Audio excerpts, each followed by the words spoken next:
정보다 하나님의 상조심을 바라보는 믿음이란 제목으로 오늘 본문을 중심으로 같이 은혜를 나누기 원합니다. 자, 새생명 축제를 앞두고 이제 7조를 앞두고 있는데요. 자, 태신자 작정도 오늘 할 거예요. 자, 그 전에 우리가 전도에 대해서 우리가 살펴보려고 합니다. 여러분, 그리스도인에게 전도는 참 부담스러운 것이에요. 전에 아주 유명한 목사님이 이제 이렇게 TVN가 나와서 그 말씀하시는 것을 제가 들어본 적이 있습니다. 성도들이 가장 부담스러워하는 것은 헌금이 아니라고 하더라고요. 헌금도 부담스럽죠. 근데 헌금을 부담스러워하는 것보다 전도를 훨씬 더 부담스러워한다. 성도들은 차라리 헌금 100만 원, 1000만 원 기쁨으로 자원해서 이렇게 드린대요. 그렇지만 전도는 그렇게 기쁨으로, 그죠? 그렇게 자원하는 마음으로 그렇게 하지 못하는 성도들이 훨씬 더 많다라는 겁니다. 저도 이렇게 목회를 해보니까 그 말에 좀 동의가 되었어요. 저희 교회가 또 이렇게 6층 본당을 이렇게 우리가 건축을 진행할 때 다들 기쁨으로 그 대부분의 성도님들이 동참하셨어요. 힘들지만 다 감당들을 하셨습니다. 자, 그런데 전도는 많은 성도들이 저희 교회도 전도를 하고 있지만 그 정도까지는 아니에요. 한 영혼을 주님께로 인도하는 이 일은 해야 될 것은 알아요. 근데 어렵다고 느껴지기도 하고, 그리고 내가 하려고 할 때 내가 과연 그것을 할 수 있을까? 내 신앙도 내가 이렇게 잘 챙기지 못하는데 내가 누구를 이렇게 주님께로 인도할 수 있을까? 그리고 내가 전도를 한다고 해도 그 사람이 그렇게 따라줄까? 내가 어떻게 전도를 해야 할까? 막막하기도 하고 많이 부담스럽다라는 거예요. 그래서 어떤 분은요, 이렇게 말하시는 분도 있었대요. 그 목사님, 전도만 시키지 말라고, 다른 거 다 하겠다고, 그냥 목사님이 시키는 거 다 하겠다고, 봉사하고 뭐고 다 하겠다고, 전도만 시키지 말라고 그렇게 말할 정도로 그렇게 전도를 부담스러워하는 성도들이 꽤 많다라는 겁니다. 여러분, 그런데 전도를 하지 않는 교회는 쇠락합니다. 전도를 하지 않는 그리스도인은 결국에 어느 순간 몸에 영적인 침체, 무기력, 그리고 매너리즘에 빠져들게 됩니다. 왜일까요? 하나님께서 우리에게 주신 가장 중요한 사명이에요. 하나님께서 우리에게 맡기신 너무나 중요한, 그리고 하나님의 기쁘신 뜻이 여기에 있어요. 근데 그것을 외면하고 내가 하나님과의 관계가 좋으려고 하는 것, 말이 안 되죠. 하나님께서 가장 중요하게 여기시는 것을 외면하고 나는 영적으로 활력이 넘치고 신앙이 막 성장하고, 여러분, 그런 일 일어날 수가 없습니다. 여러분, 그건 공동체도 마찬가지예요. 얼마 전에 한국교회 그 통계조사 기관에서 내놓은 정보에 따르면 한국교회에 성장하는 교회들 공통점이 있대요. 성장하는 교회들, 이렇게 뭐 코로나 이후에 많은 교회가 침체하고 그랬다고 하지만 10%의 교회는 성장했다고 합니다. 그 가운데서도. 자, 그런데 성장하는 교회의 그 모든 공통점이 무엇이냐면 기도와 전도가 강조되는 교회래요. 목사님이 설교 강단에서 늘 반복해서 기도를 강조하고 전도를 강조하는 그런 교회들은 보통 성장하는 교회들이라고 합니다. 자, 그리고 그렇게 기도와 전도를 말을 하지 않는 교회는 없겠죠. 근데 그것을 반복적으로 강조되지 않는 교회는 보통 저성장 또는 침체의 늪에 빠져드는 그런 교회가 되고 이미 그 침체 속에 그렇게 접어들고 있다는 겁니다. 하나님께서 가장 기뻐하시는 것을 외면하고, 그리고 그것을 외면하는 성도, 그것을 외면하는 목사, 여러분, 어떻게 하나님의 은혜 속에 살 수 있을까요? 여러분, 그래서 우리는 어찌되었든 우리가 살고 있는 삶의 익숙함에서 벗어나가지고 이것을 깨고, 여러분, 하나님께서 우리에게 주신 그 명령을 붙잡고 영혼을 향해서, 세상을 향해서 나가야 된다는 겁니다. 이거는 우리의 숙명이에요. 그래서 히브리서 12장, 이 믿음의 인물들을 언급하고 있는 믿음장 아니겠습니까? 자, 여기서 모세를 언급하고 있는 부분을 우리가 읽었어요. 자, 이 모세라는 이 사명자를 우리가 잠깐 살펴보면서 우리가 어떻게 우리도 사명자로 살아갈 것인가 우리가 살펴보도록 하겠습니다. 자, 오늘 보면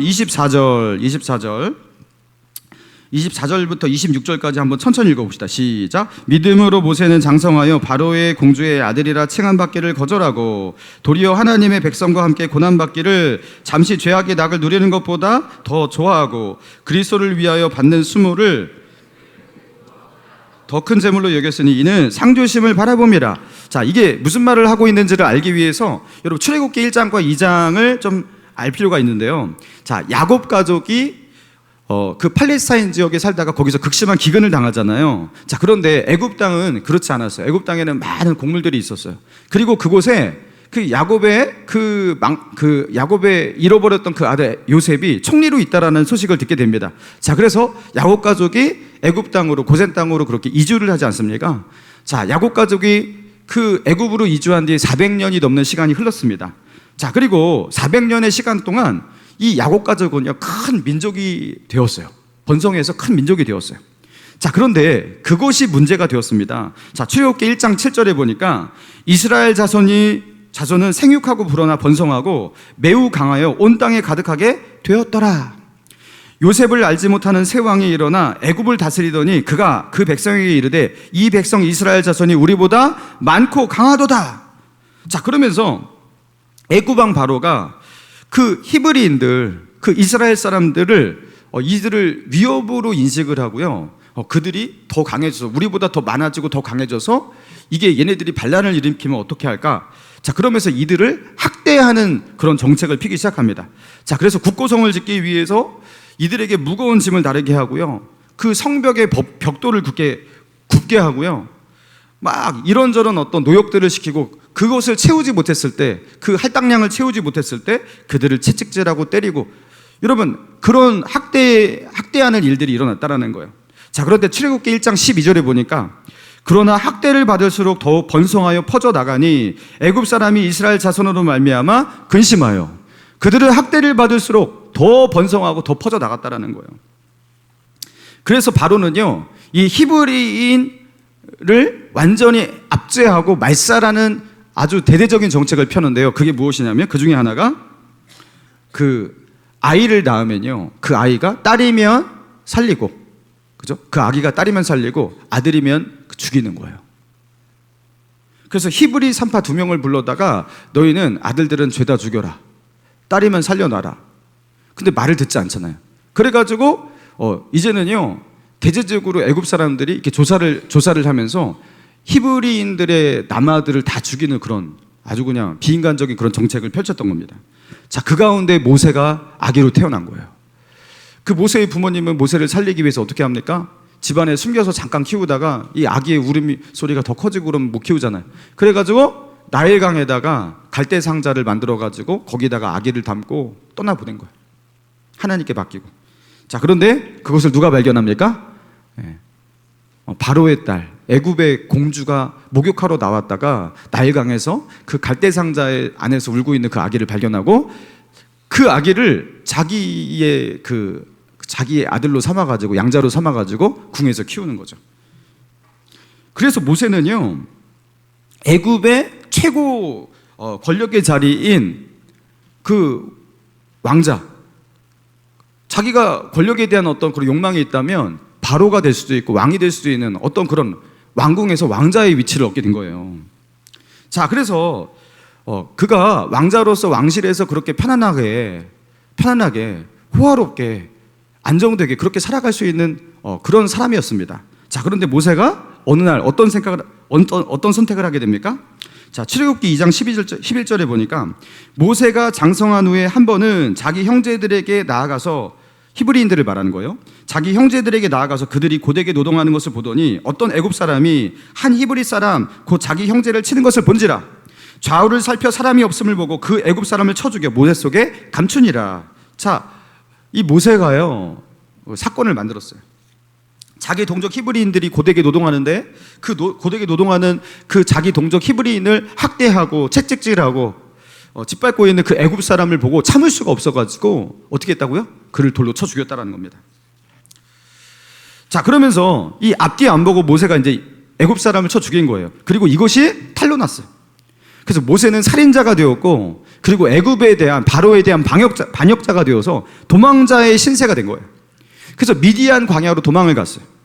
그리고 거기서 이제 눌러 살게 되었는데, 이제 미디안의 제사장 이드로, 그죠? 그의 딸을 만나가지고 이제 결혼도 하고 아이 낳고 그렇게 살다가, 자, 80세, 그 나이가 들어서 80세가 되어가지고 떨기나무에서 하나님께서 그 모세를 부르시잖아요. 그래가지고 그 자기 민족을 애굽에서 구원하기 위해서 이제 출애굽의 역사를 일으키는 그런 사명자가 되어서 나아갔던 겁니다. 자, 그런데 오늘 본문 히브리서 11장 우리가 읽은 이 부분에서 모세가 왜 그런 무모한 행동을 했냐라는 거예요. 여러분, 그는 왕실에서 왕자였다라는 거예요. 아주 호화롭게, 아주 안정되게, 그리고 권력의 정점 속에서 그렇게 살 수 있는 사람이었는데 그는 왜 그런 무모한 선택을 했냐라는 거예요. 그리고 왜 광야로 도망가는, 그죠? 그런 그 불황자가 되고 도망자가 되는 그런 신세로 전락하게 되었냐라는 거예요. 24절, 믿음으로 모세는 장성하여 공주의 아들이라 칭함받기를 거절했다. 그리고 25절, 도리어 하나님의 백성과 함께 고난받기를 잠시 죄악의 낙을 누리는 것보다 더 좋아했다. 자, 이게 무슨 말입니까? 나는 이 왕궁에서 바로의 공주의 아들로 살아갈 것인가, 아니면 나의 동족 저렇게 애굽 사람들에게 노예가 되어서 학대를 받고 있고, 그죠? 저렇게 짓밟히고 살아가는 저들의 편에 서서 저들을 돕는 자로, 그 나의 동족 히브리인들을 돕는 자로 그렇게 살아갈 것인가? 둘 중에 하나를 선택해야 하는 갈림길 속에 있었다라는 거예요. 그리고 그는 뭘 선택했다? 하나님의 백성과 함께 고난받기를 선택했다. 여러분, 바로의 공주의 아들로 살아가는 것, 그죠? 안정적이잖아요. 그냥 그렇게 살아가면 돼요. 아무도 뭐라 하지 않았을 거예요. 보장된 삶이잖아요. 화려한 삶이잖아요. 뭐 권력에 대해서 크게 욕심만 내지 않는다면 아마 그는요 아주 부요하게 안정되게 그렇게 살아갈 수 있었을 거예요. 자, 그런데 본문은 말합니다.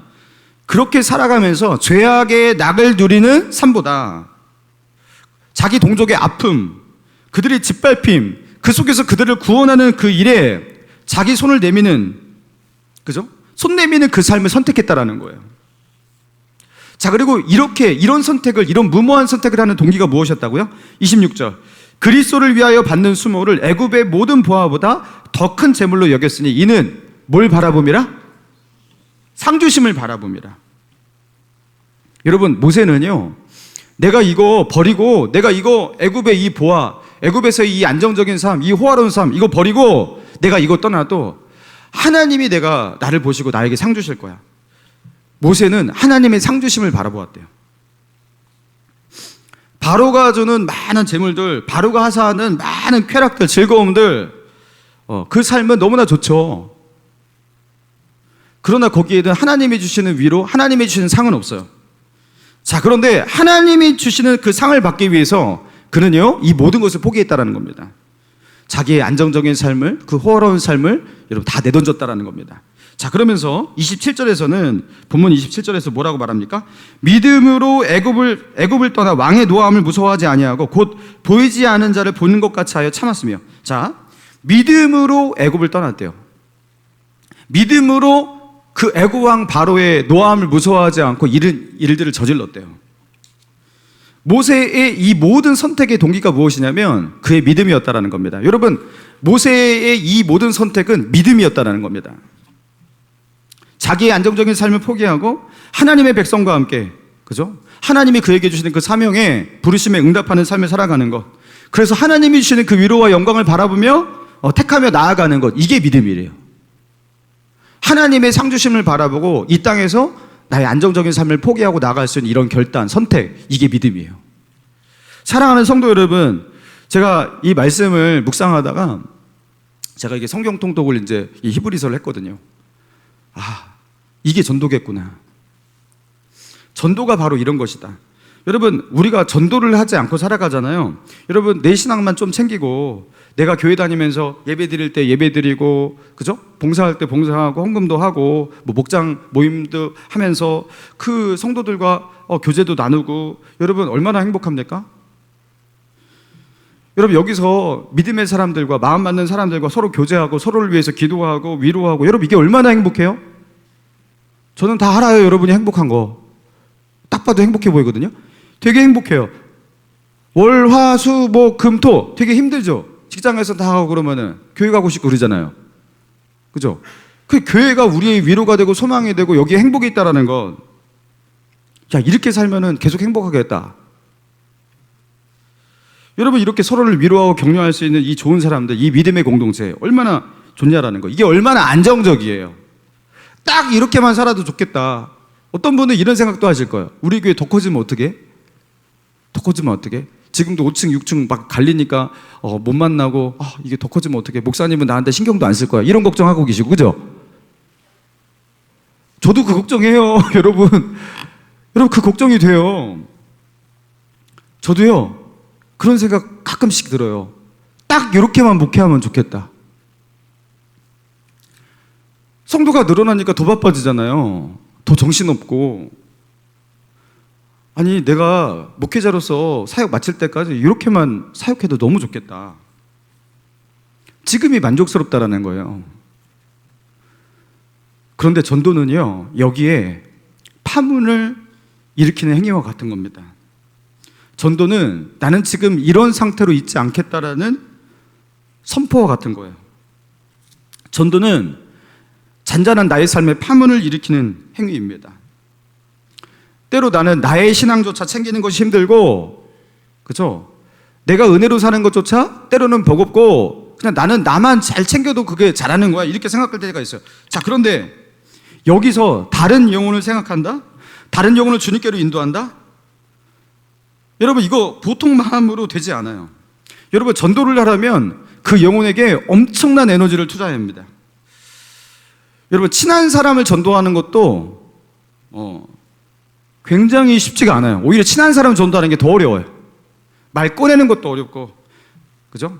그리고 말 한 번 꺼내가지고 어색해지는 것도 되게 두렵고, 그죠? 그리고 그 사람이 내 말을 들을까? 거절하지 않을까? 나를 어떻게 바라볼까? 막 이런 거. 자, 그리고 그러면은 노방전도를 해야겠다.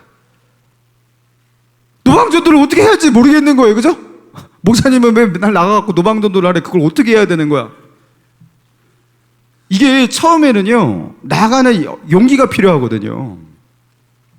여러분, 노방전도도 일단 무조건 나가서 해야 되는 겁니다. 그래야지 하게 되는 겁니다. 여러분, 한 영혼을 교회로 데려오고 한 영혼을 예수 믿게 만드는 여러분 이 일이 어마어마한 집중력이 필요하고요. 그리고 그렇게 집중하고 그렇게 헌신하더라도 이게 성공할지 안 할지도 몰라요. 여러분, 그게 전도예요. 그리고 집중력을 가지고 에너지를 투자하지 않고 마음을 쓰지 않고 기도를 하지 않으면 안 됩니다, 전도는. 그래서 전도가 그렇게 부담스러운 거예요. 그래서 성도들로 하여금 전도를 하지 못하게 만드는 가장 큰 요인, 제가 이것도 이제 제가 검색해서 찾아봤거든요. 두려움이래요, 두려움. 성도들의 설문조사 결과, 두려움. 사람에 대한 두려움, 거절감에 대한 두려움. 데려오더라도 그 사람이 과연 결심을 할까? 그냥 다시 세상으로 돌아가지 않을까? 이런 어떤 실망감에 대한 두려움. 여러분, 이 모든 것과 싸워야 되는 게 전도예요. 자, 그래서 전도를 시작하면 내가 살던 대로 살아가서는 안 됩니다. 내가 지금 살고 있는 그대로 살아가면서 전도를 하나 그냥 첨가물같이 이렇게 넣는다? 여러분, 이런 식으로 되지 않는다라는 거. 전도는 전쟁의 시작이에요. 영적 전쟁이 시작해요. 이거는 내 삶 가운데도 어마어마한 전쟁이 시작되는 거예요. 자, 여러분, 목감신님께 오늘 태신자 작정을 시작하죠. 여러분, 사탄이 이걸 다 보고 있습니다. 그 사탄은 절대로 영혼을 빼앗기지 않으려고 해요. 지옥 데려갈 영혼을 꼭 데려가려고 한단 말이죠. 여러분, 그 줄다리기가 오늘부터 시작이 되는 건데, 여러분, 사탄이 엄청나게 방해하고 일단 여러분을 전도 못하게 만들 거예요. 그리고 전도를 하더라도 그 전도에 성과가 없게 만들도록, 그죠? 여러분들이 붙드는 그 영혼 어떻게든지 교회 못 가게 만들고 복음 듣지 못하게 만들고 여기 앉더라도 귀를 막고 마음을 막고, 여러분, 그러면서 그 영혼들 절대로 천국 못 가게 여러분 그렇게 끄집어 당길 거예요.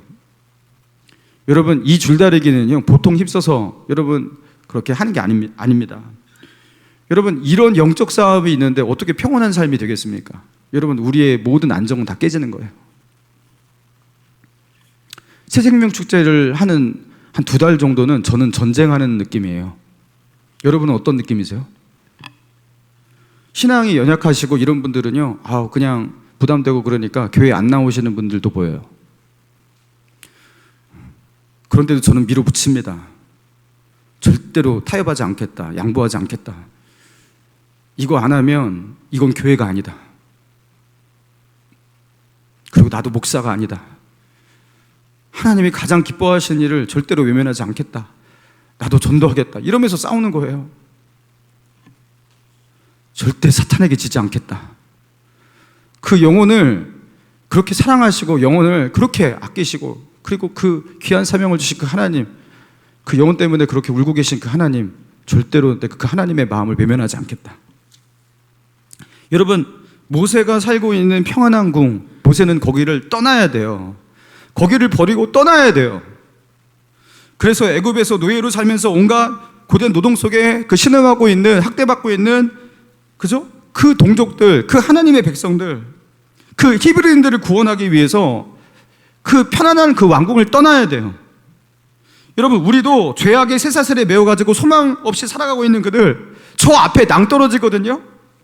근데 그 낭떠러지가 있는데 아무렇지 않게 그 물결에 자기를 맡기면서, 야, 풍경 좋다고, 하늘 보라고, 저렇게 아름답다고, 저 나무와 산들을 보라고, 세상이 이렇게 아름답다고, 오늘도 즐거운 하루라고 이러면서 저 앞에 낭떠러지가 있는데 그 물결에 자신을 맡기고 아무것도 모르고 그렇게 나아가고 있는 그 사람들, 자신이 지옥을 향해서 끌려가고 있고 멸망을 향해서 나아가고 있는 것조차 전혀 모르고 그 비참함을 향해서 그렇게 나아가고 있는 저들, 그들이 당할 그 끔찍한 일을 아무것도 모르고 그렇게 죽음을 향해서, 멸망을 향해서, 하나님의 진노와 심판을 향해서 나아가고 있는 그들, 저들이 당해야 할 그 끔찍한 일에 내가 눈을 감을 것인가? 아니면 내가 저들에게 소리치고 외치고 그들을 붙잡아주는 자가 되어서 내가 그 물 속에 같이 뛰어들 것인가? 여러분, 우리는 왕궁에서 뛰쳐나와야 되는 겁니다. 때로는 물 속으로 뛰어 들어가야 되는 겁니다. 그게 전도입니다. 왜 이 부담스러운 전도를 하려고 하는 거예요? 하나님이 이걸 가장 기뻐하신대요. 누가복음 15장 7절 제가 읽어드릴게요. 내가 너희에게 이르노니 이와 같이 죄인 한 사람이 회개하면 하늘에서 회개할 것이 없는 의인 99으로 말미암아 기뻐하는 것보다 더하리라. 여러분, 이 말씀의 의미가 무엇인지 여러분 가만히 들여다보세요. 죄인 한 명이 회개하면 하나님이 그것 때문에 얼마나 기뻐하시냐면, 의인 99으로 인하여 기뻐하는 것보다 죄인 한 명이 회개할 때 더 기쁘대요. 이게 뭐냐면, 의인 99명이 있어요. 그 사람은 이미 이제 천국 백성이에요. 근데 그들이 하나님을 예배하고 하나님을 찬양하잖아요. 그럼 하나님께서 그들의 예배를 받으시고 그들의 감사와 그들의 찬송을 받으실 때 하나님이 기뻐하세요, 안 기뻐하세요? 여러분, 우리가 예수 믿는 우리가 하나님을 찬송하고 감사할 때 하나님이 기쁘세요, 안 기쁘세요? 모르세요 혹시? 하나님이 기쁘세요. 하나님은 너무너무 기뻐하십니다. 그래서 우리가 이렇게 모여 있잖아요. 근데 의인 99명이 하나님을 찬양하고 하나님을 기쁘시게 하는 이 예배, 이 찬송, 이것보다 한 사람이 주님께로 회개하고 돌아올 때 이게 하나님에게 더 큰 기쁨이 된대요. 그러니까 하나님이 받으시는 최고의 예배, 하나님을 향한 최고의 찬송, 하나님을 가장 기쁘시게 하는 일이 뭐라는 거예요? 한 영혼이 회개하고 주님께로 돌아오는 것, 이거를 이길 게 없다라는 거예요. 이거를. 여러분, 이거 다른 해석이 필요합니까? 너무나 명료한 거죠. 여러분, 그래서 천국에서 누가 상을 받을까? 우리가 믿음으로 살아가는 모든 것에 있어서 하나님께서 물 한 잔 대접하는 것까지 하나님께서 기억하시고 갚으신다고 그랬어요. 자, 그런데 누가 정말 하나님 앞에 영광의 면류관을 쓰고, 누가 하나님의 칭찬과 상급을 받고, 누가 정말 하나님이 주시는 가장 큰 영화로운 상을 받을 것인가? 저는 확신합니다. 전도자가 가장 큰 상을 받습니다. 전도자가. 여기에 이견이 있으신 분, 그분은 성경을 안 읽으신 분이에요. 그래서 배상화 사모는 참 상 많이 받겠구나. 저는 항상 그렇게 생각하고 있어요, 솔직히. 상 많이 받겠구나. 저렇게 전도하는데. 그렇죠? 여러분, 이견 있으십니까? 없죠? 여러분, 저 분명히 말했습니다. 하늘에서 상 받는 사람은 누구라고요? 진짜 상 많이 받는 사람은 전도자일 거예요. 하나님을 가장 기쁘시게 하는 사람.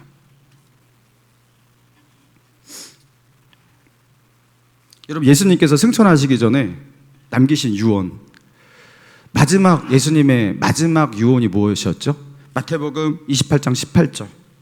예수께서 나와 말씀하여 이르시되 하늘과 땅의 모든 권세를 내게 주셨으니 그러므로 너희는 가서 모든 민족을 제자로 삼아 아버지와 아들과 성령의 이름으로 세례를 주고 내가 너희에게 분부한 모든 것을 가르쳐 지키게 하라. 볼지어다 내가 세상 끝날까지 너희와 항상 함께 있으리라 하시니라. 여러분, 예수님이 남기신 마지막 유언이에요. 우리가 이걸 지상명령이라고 하죠. 예수님께서 마지막으로, 여러분 우리가 숨 이렇게 넘어가기 전에 마지막으로 중요한 말 해야 될 거 아니에요, 그죠? 예수님의 마지막 유언이 이 지상명령이었습니다. 모든 민족에 가서 너희는 복음 전하고 그들을 제자로 삼아라. 모든 민족에 가서 내가 세상 끝날까지 너희와 항상 함께 있을 것이다. 여러분, 그래서 교회는 전도와 선교에 열심을 해야 돼요. 전도와 설교에 열심을 하지 않는 건강한 교회는 있을 수가 없어요. 그래서 이 지상명령, 이 유언의 이 명령을 들었던 12제자는요 목숨 걸고 복음 전했죠. 예수님의 이 유언을 받들어 가지고 12명의 제자 중에서 11명이 순교를 당했습니다. 12명의 제자가 어떻게 순교를 당했는지 제가 짧게 읊어드릴게요. 마태는 에티오피아에서 칼에 맞은 부상 때문에 고통당하다가 순교를 당합니다. 야고보는 헤롯에게 목베임 당해서 순교한 12제자 중에서 첫 번째의 순교자입니다. 나다나엘이라고 알려진 바돌로메는 아르메니아에서 살이 벗겨지도록 죽을 때까지 채찍에 맞다가 순교를 합니다. 안드레는 그리스에서 채찍질을 당한 뒤에 십자가에 죽었는데요, 그는 죽는 순간까지, 십자가에서 죽는 순간까지 설교를 멈추지 않았대요. 도마는 인도에서 교회를 세우기 위해서 여러 차례 인도로 선교 여행을 갔고 어느 날 거기에서 창에 찔려 죽습니다. 가룟 유다를 대신해서 사도로 택함을 받은 마띠아는 돌에 맞아서 참수되어 죽습니다.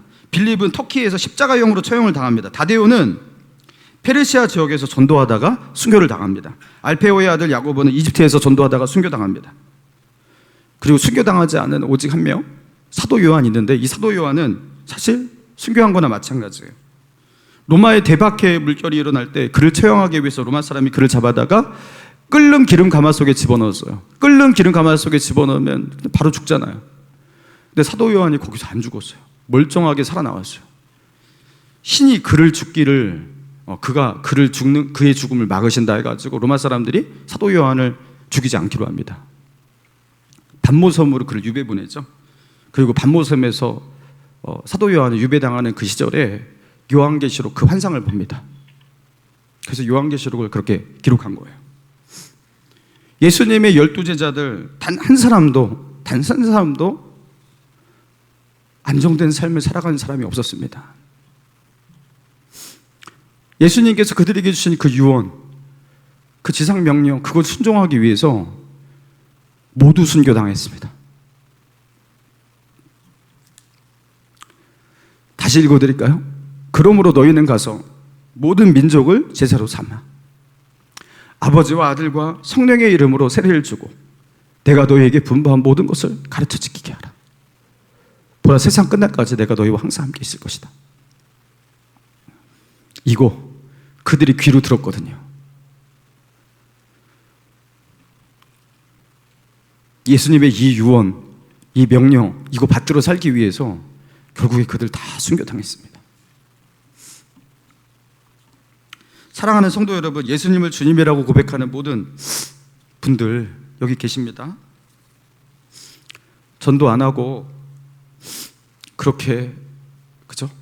인생에 이런 거 저런 거 고민하고 염려하고 또 이렇게 준비하고 그렇게 살다가 자, 시간들을 보내시고 그리고 어느 날 병 들어서 죽든지 사고로 죽든지 아무튼 우리는 죽게 될 겁니다.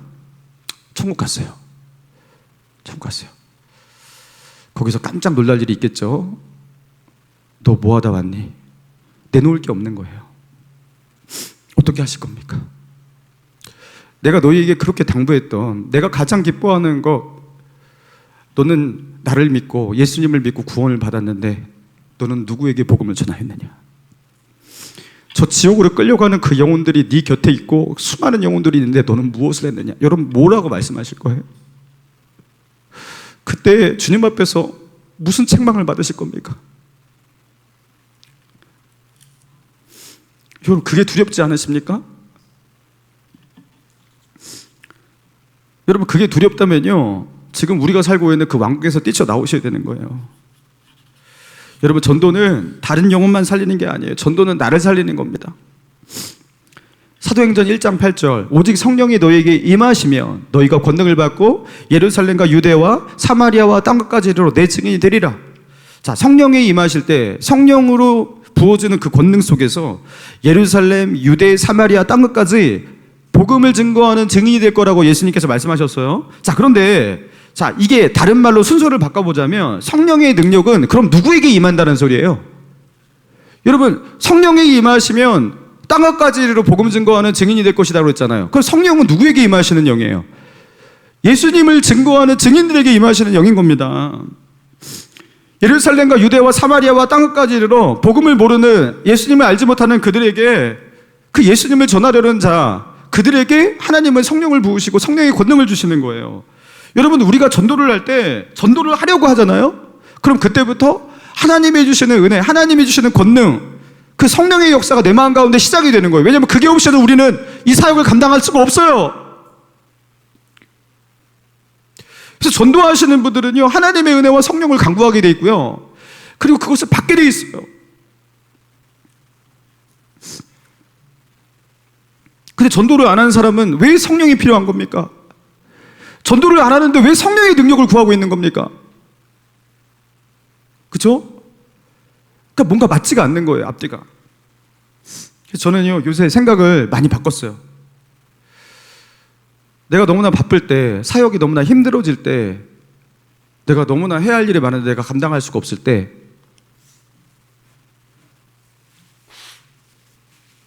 전도부터 하자. 바쁘면 전도한다.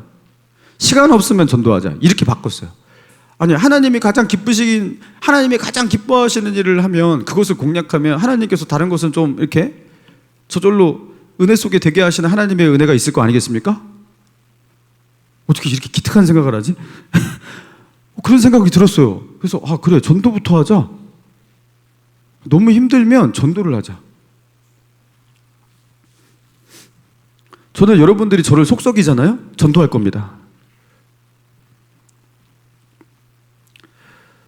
그래서 어떻게 해서 전도했어요. 설교 준비할 시간도 부족한 거예요.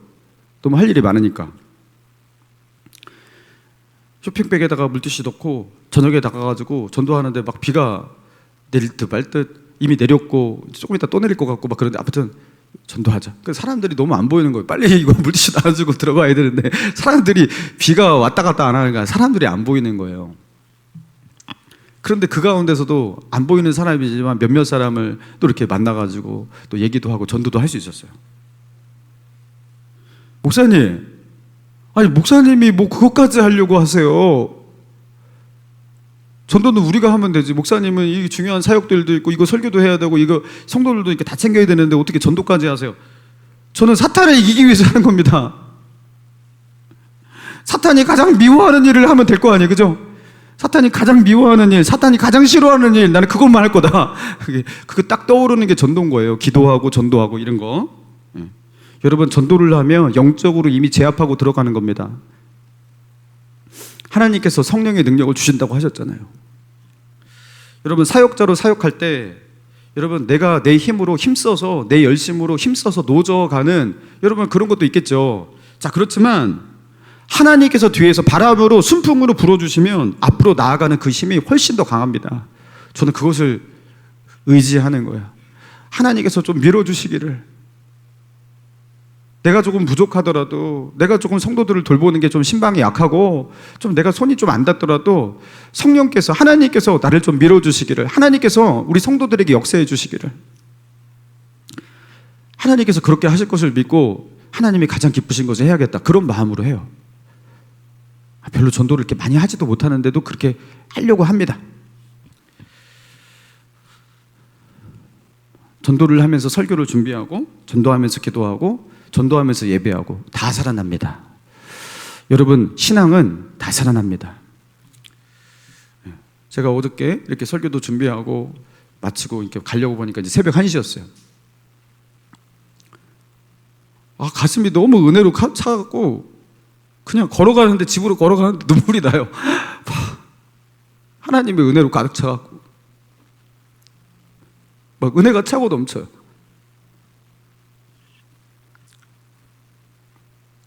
하나님이 가장 기뻐하시는 일을 하면 내 마음도 기쁜 거예요. 하나님이 가장 기뻐하시는 일을 하면 하나님은 나를 혼자 두게 하시지 않는 거예요. 여러분, 사단이 가장 좋아하는 일이 뭡니까? 쓸데없는 이야기하면서 험담하고 남 흉보고 비판하고 이런 거, 싸우고. 사탄하고 싸우랬더니만, 그죠? 성도끼리 싸우고 쟤는 여기 부족하고 저기 부족하고 이런 거나 말하고 있고. 한심한 거죠. 한심한 거죠. 영적인 싸움을 싸우라는 겁니다. 여러분, 믿음의 싸움을 싸우고 영혼을 건지는 싸움, 여러분 그런 거 하시기 바랍니다. 예, 그런 거 하시기 바랍니다. 자, 그러면은 전도를 어떻게 하냐?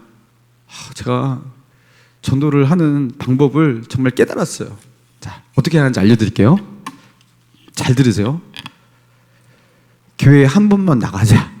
이게 제일 좋은 전도 방법이에요. 제가 이거를 깨달았어요, 드디어. 아니, 예수를 믿어야 돼. 뭐 하나님이 살아계셔. 하면서 이제 여러 가지 얘기를 하면 보통 저항합니다. 그쵸? 교회를 그냥 쉽게 나가주겠습니까? 저항합니다. 그리고 요새 뭐 교회들이 뭐 맨날 뉴스에 나와가지고 욕먹고 있고 이상한 목사님도 많고, 뭐 내가 아는 어떤 사람은 막 교회에서 상처받았고 아주 그냥 요새 아주 그냥 막 그러면서 막 이런 얘기도 하고요. 뭐 어떤 사람들은 뭐 하나님이 살아계시다면 왜 세상에 이런 일이 일어나며, 뭐 악한 자들은 왜 저렇게 있는 거며, 뭐 김정은은 저기에 왜 있는 거며, 뭐 아프리카에 굶어 죽은 사람은 왜 있며, 하나님은 선하신데 왜 이런 일이 있냐고 하면서 막 이런 말도 하고 막 그럴듯해요. 그러면서 나도 넘어가요 막. 여러분, 저 이거요, 다 이거 변론하고 있고, 이거 입을 틀어막을 수 있는 제가요, 이 변증력이 제가 다 있단 말이에요. 저 이거 되게 잘해요. 저 철학과 출신이에요, 저. 근데 제가 그 옛날에 신일교회 청년부에서 변증 설교를 하면서 생명주를 해봤는데 결과가 제일 안 좋았어요. 사람을 논리로 틀어막고요, 이기고 그러면은 상대가 기분이 나빠가지고 더 안 와요. 이기려고 하면 안 돼. 사정을 해야지. 상대방을 논리로 굴복시키고 너는 틀리고 내가 맞아 이렇게 해갖고 되는 경우는 없습니다. 전 한 번도 그렇게 전도가 되는 것을 본 적이 없어요. 전도는 그냥 사랑으로 하는 거예요. 교회 한 번만 가자. 하나님 살아계셔. 그럼 막 따지려고 하잖아. 이것저것 따지고 막 그러잖아. 맞아. 근데 내가 또 이해하는데 내가 조금 지식이 짧아. 근데 우리 목사님은 되게 똑똑하고 네가 궁금한 거 다 말해줄 수 있대. 그냥 교회 한 번만 가자 이렇게 하시면 돼요. 교회 한 번만 가자. 그리고 말을 안 들으면은 붙잡고 이렇게 선물도 주시고, 그렇죠? 울고불고 난리도 치시고 막 그렇게 하시면 돼요. 그래서 교회를 가면 어떻게 되냐? 저에게 오신, 아무튼 방문으로 어떻게든 오시는, 뭐 한 번만 가겠다고 오시는 이런 분들 상당수가 다음 주에도 오십니다. 여기 그렇게 해서 예수 믿게 되신 분 꽤 있잖아요. 그 다음 주에도 오십니다. 작년에 새생명축제 해가지고, 작년에 새생명축제 막 기대한 것만큼 많이 오지 않았어요. 한 70명대 왔는데,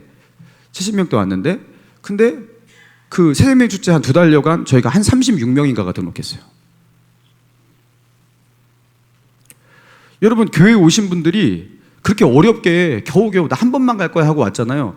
하나님께서 이곳에서 만져주시는데 이상하게 그래도 더 들어봐야 될 것 같고, 그리고 교회를 더 와야 될 것 같고, 이런 마음을 갖게 하시는 거예요. 그게 하나님의 강력한 역사가 있는 거예요. 여러분, 교회로 데려오시면 됩니다. 교회 한 번만 가자. 교회 한 번만 가자. 내가 진짜 부탁한다. 한 번만 가자. 이렇게 말씀하시면 돼요. 그럼 진짜 한 번만 가면 어떻게 하냐고, 목사님. 여러분, 그러면 3번만 가자, 10번만 가자, 그렇게 하세요. 그러면 그게 되나? 한 번만 가자고 그래야지. 그죠? 한 번만 가자고 해야지 그 사람이 한 번만 가져야지 하면서 겨우 오는 거지. 앞으로 10번만 가, 뭐 이렇게 하면 못 오잖아요. 그죠? 한 번만 가보자. 이렇게 하시는 거예요. 그러니까 교회를 아무튼 한 번만 데려오시면 되는 거예요. 그러면 그 사람이 해야 할 아주 중요한 일은 그래도 많이 한 거예요. 물론 그 후속 조치도 중요하지만, 여러분, 전도가 어렵지 않다라는 겁니다. 왜요? 교회를 한번 데려오면 일단 전도니까, 그죠? 전도가 어렵지 않죠? 한 번만 교회 가자. 자꾸 이거 어렵다고, 그래도 어렵다고 이렇게 저를 바라보시는 것 같은데 어렵지 않습니다. 교회 한 번만 가자. 작년에 새생명축제 때 저도 전도하려고, 그죠? 저도 한 2명 정도 데리고 왔는데요. 이게 다가오는데 진짜 간다고 확답하시는 분이 별로 없는 거예요. 그래가지고 붙들고 여기 그 경비 아저씨 죽어도 안 간다고 막 이러시는 분인데 진짜 거의 무릎 꿇을 지경까지 한 번만 가자고 그랬어요. 제가 그래서 제가 목사인데 한 번만 가시면 안 되냐고 진짜 한 번만 가자고 하면서 사정사정 하니까 와 이분이 야 나 진짜 나 죽을 것 같다고 막 이러면서 왜 이렇게 사정하시냐고 하면서 해가지고 진짜 오신 거예요. 진짜 최악으로 찌질하게 전도합니다. 저 진짜 이렇게 찌질할 수가 없어요. 자존심이고 뭐고 아무것도 없습니다. 진짜 완전 찌질하게 전도해요. 제 아내도 그렇게 전도하더라고요. 교회 가자. 그 영혼 살리려고 하는 거예요. 와서 그분을 만지시고 그분의 눈을 여시고 마음을 여시는 거 그거 성령님의 몫이고 하나님의 몫이잖아요. 그죠? 교회로 데려오시면 됩니다. 한 번만 가자 전도법. 그죠? 교회로 한 번만 가자. 그렇게 하시면 돼요. 사형리 들고 가갖고 사형리 읽어주고 영접시키고 효과가 거의 없어요. 물론 안 하는 것보다 훨씬 나아요. 하나님을 예배하는 이 예배 공동체에 와서 보고 듣고 느끼고 이 속에서 하나님의 임재 속에서 뭔가 그죠? 그 영향력 속에 놓이면 사람은 하나님께서 그 영혼을 만지시는 것들이 있더라고요. 그래서 여러분 교회로 데려오시면 됩니다. 한 번만 가자. 그래서 믿지 않는 우리 가족, 친척, 친구, 이웃 그리고 만나는 사람들 그리고 이렇게 노방전도하면서 마주치고 조금의 갈망과 관심 있는 사람들, 외로움이 있는 사람들, 삶에 지침이 있는 사람들 이런 분도 있어요. 누가 나를 강하게 끌어주면 나 진짜 교회 갈 마음이 있었는데 교회 다니는 사람이 나를 전도를 안 하더래요. 이런 분들 꽤 있어요. 여러분 그들에게 손을 뻗치시기 바랍니다. 우리가 있는 그 왕궁에서 안정적인 삶에서 뛰쳐나오시고 여러분 그들을 구원하는 자리로 나아가시기 바랍니다. 그들을 구원하려 하다가 여러분도 하나님의 은혜 속에 나아갈 거예요. 하나님이 주시는 충만함 속에 나아가시게 될 거예요. 십자가의 사랑이 내가 이전에 느꼈던 십자가의 사랑보다 더 깊은 하나님의 은혜를 경험하게 되실 겁니다. 그래서 그렇게 하나님의 상조심을 바라보며 저 멸망을 향해 소망 없는 그 미래를 향해 나아가고 있는 저들에게 손을 뻗칠 수 있는 저와 여러분 되시기를 주님의 이름으로 축원합니다. 아멘. 자, 우리 찬양하고